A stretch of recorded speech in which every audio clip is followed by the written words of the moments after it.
everyone, this is just an update video for my miscarriage situation and future trying to conceive. If you've been following along this journey, you've already watched my pregnancy announcement video and saw my excitement and feeling like my dreams were all coming true. I found out super early on at only 4 weeks pregnant because we'd been actively trying for 4 months at that point. And then only about 4 weeks after that, I had to announce my miscarriage in that heartbreaking video. So now I don't know what to do other than just keep trying, I guess. And I just wanted to go over whatever I mean by that in this video today. If you want to know more details about my first pregnancy, please watch those videos. I don't want to include too many of those details in this video. Instead, I want to focus more on like what the future holds. The last update I gave was after my D&C surgery. That procedure happened on February 17th, and I healed up really quickly and thankfully felt back to normal less than a week after it.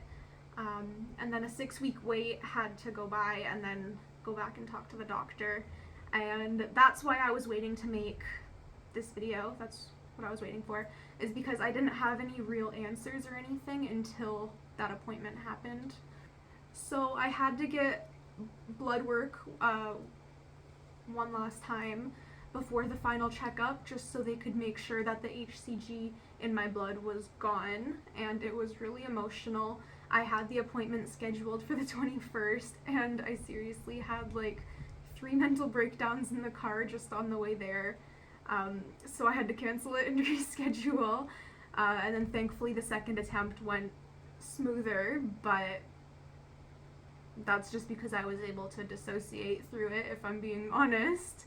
I had gone to the same location that took my blood to confirm the pregnancy in the first place, and it was just a little heartbreaking going back there for the opposite reason. Because it was so early on in the pregnancy that I had lost it, unfortunately. This appointment with the doctor was really like not exciting. There's not much to know. It's just obviously it didn't work out, you know. There was no physical exam or anything like that. It was just talking, and then the doctor asked about like healing after the surgery. That was a-okay. And then if I had gotten my period yet. And I had actually gotten my first period after the procedure on March 26th, which was like the day before that appointment or something. And my period can be super irregular, so that's why I was so worried about trying to conceive in the first place, is that I have really, really irregular periods and was expecting it to be very difficult. So the fact that that first pregnancy happened in 4 months was like really nice, because even that was worrying me, you know, because I was just overthinking everything. But my periods can be super irregular, so even though it was like really triggering to get it again when I was supposed to be pregnant still, I was just reassuring myself that my body was doing its job and doing the best it can, and to be thankful for it.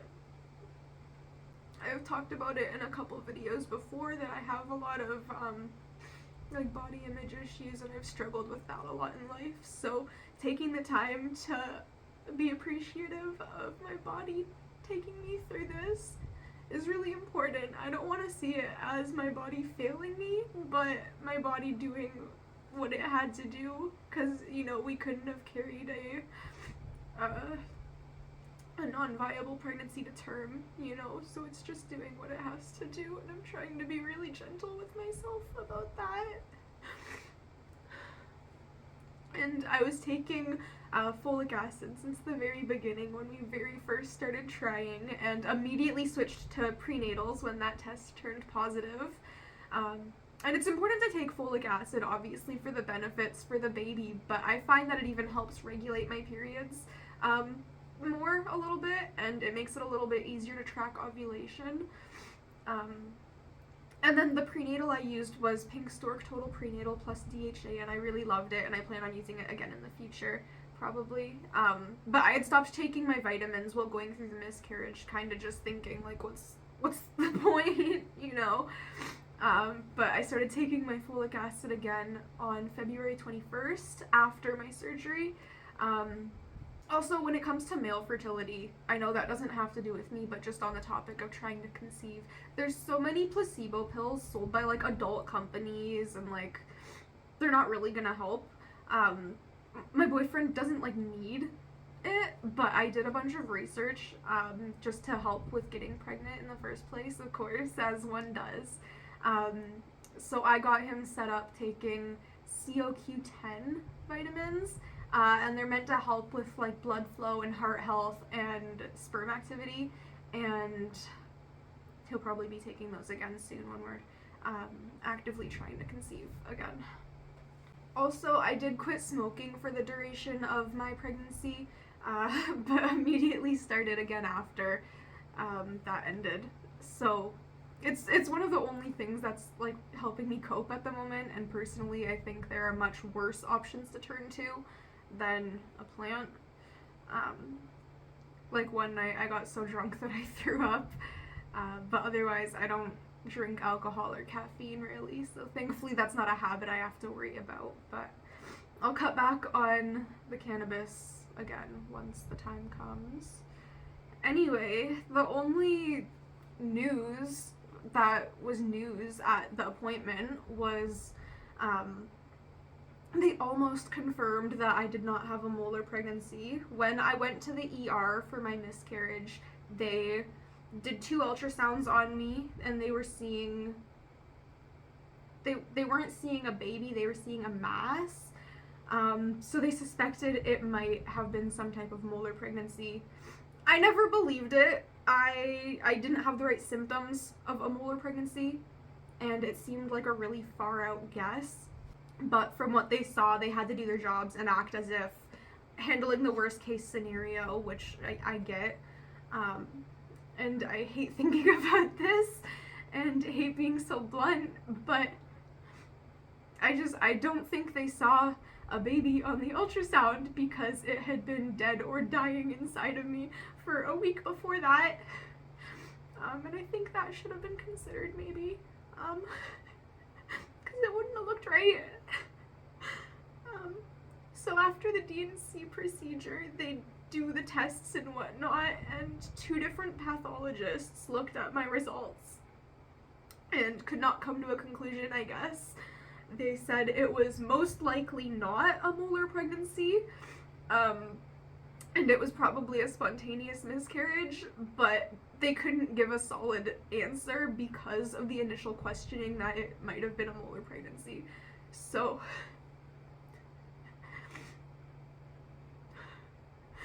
what does that mean for me? Well, they still want me to treat it as a molar pregnancy anyway. So it's all fine, it's all handled. I had the D&C that's done with. But I just don't know how did my life go from being so happy and finding out that I'm pregnant with my first baby and I'm gonna be a young mom like I always wanted, just for it to all be taken away from me. I'm supposed to be pregnant right now, but I'm not. I'm supposed to give birth and I'm supposed to have a baby in September, but I won't.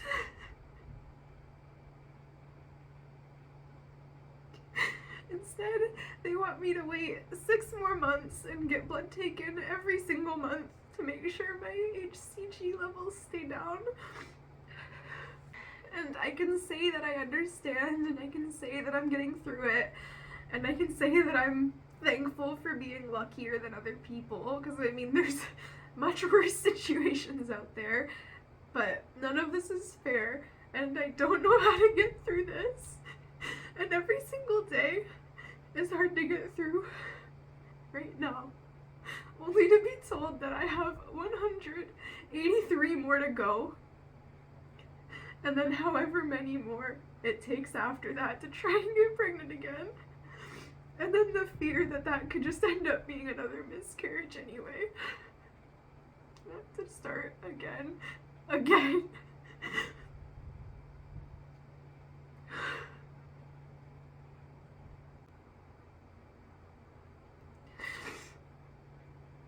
feel like I'm just never gonna be happy.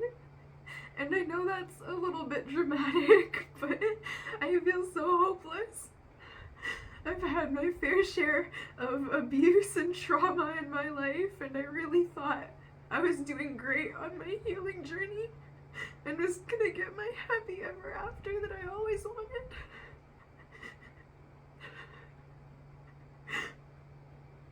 I've wanted it for so long now.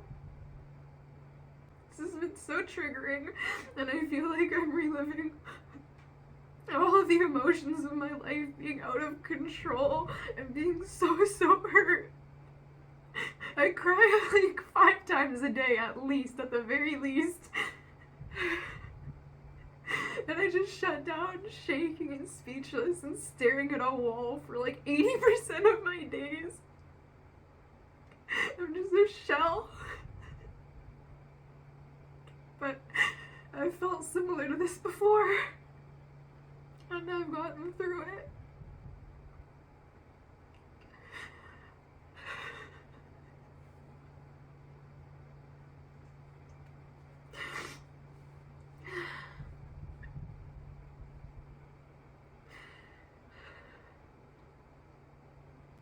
I just don't see how I'm supposed to survive until the end of the year, when I'm supposed to get to have hope again.